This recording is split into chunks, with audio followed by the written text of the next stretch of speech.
I haven't heard this in a long time, but I know that it's out there. And I had somebody come in a few months ago and said this to me, and I was very surprised because, 20 years, you hear things, and I've seldom heard this. I could count probably on one hand. The number of times that I've actually had somebody ask me is, if I get adjusted, do I need to get this for the rest of my life? Will I become dependent on the adjustment? Is it addictive? Etc., etc., however you want to word it. I know it's out there. It's ridiculous. Of course, it's not true. I wish it was true.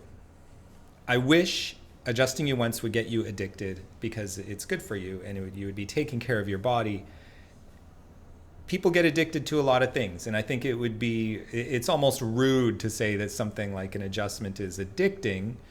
But I'm also going to tell you where it came from.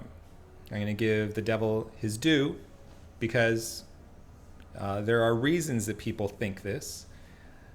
But of course, it's not addictive. A lot of things are addictive. Caffeine's addictive.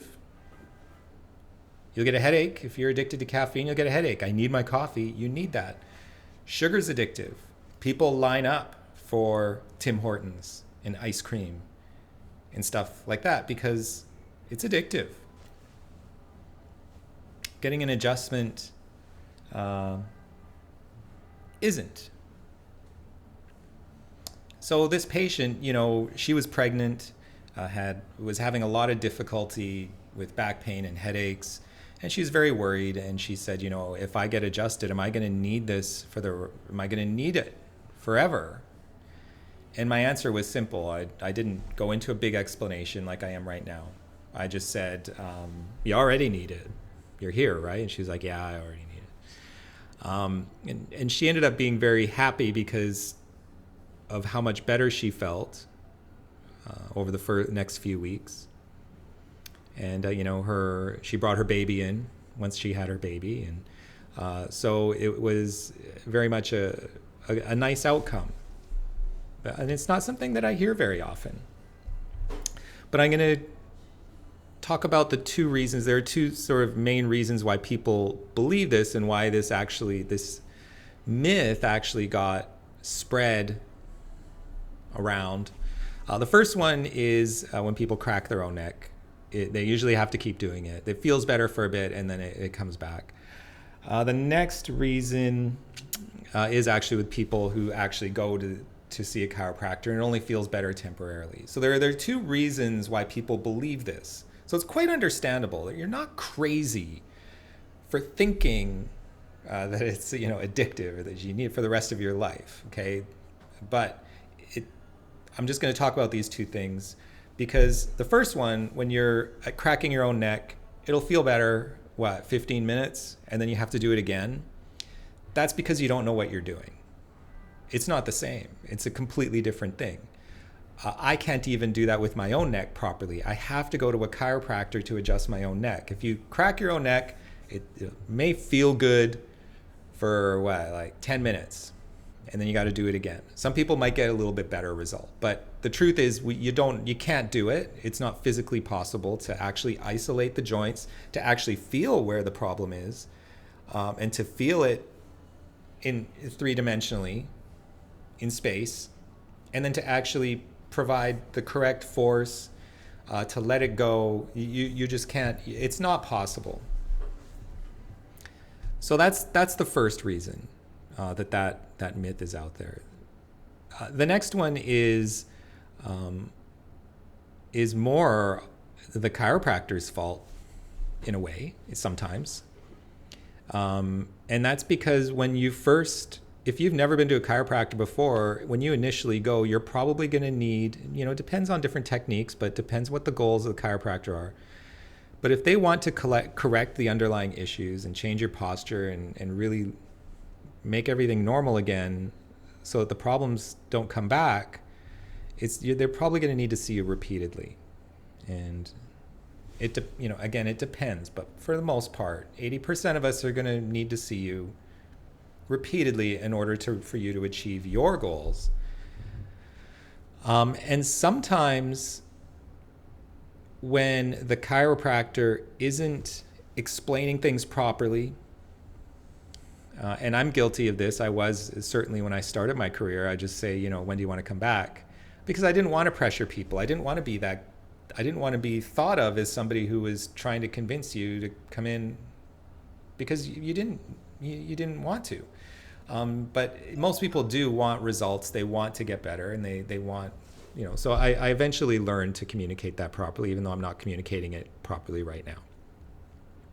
So what happens is people will just sort of come in when they feel pain and get adjusted. They'll feel better for a day or two. And then they'll be like, geez, this is like, I have to keep coming. Whereas somebody who actually proceeds with a set plan, if they're coming in 2 or 3 times a week for 4 to 6 weeks, they will probably feel astronomically better and get a more permanent result, and then get to a point where gradually they require less care, gradually. And everybody's different. And you could see how initially during those initial stages, how you're going to have ups and downs. And that's where that myth comes from. Yeah, I tried that. I went to the chiropractor. It felt better for a day.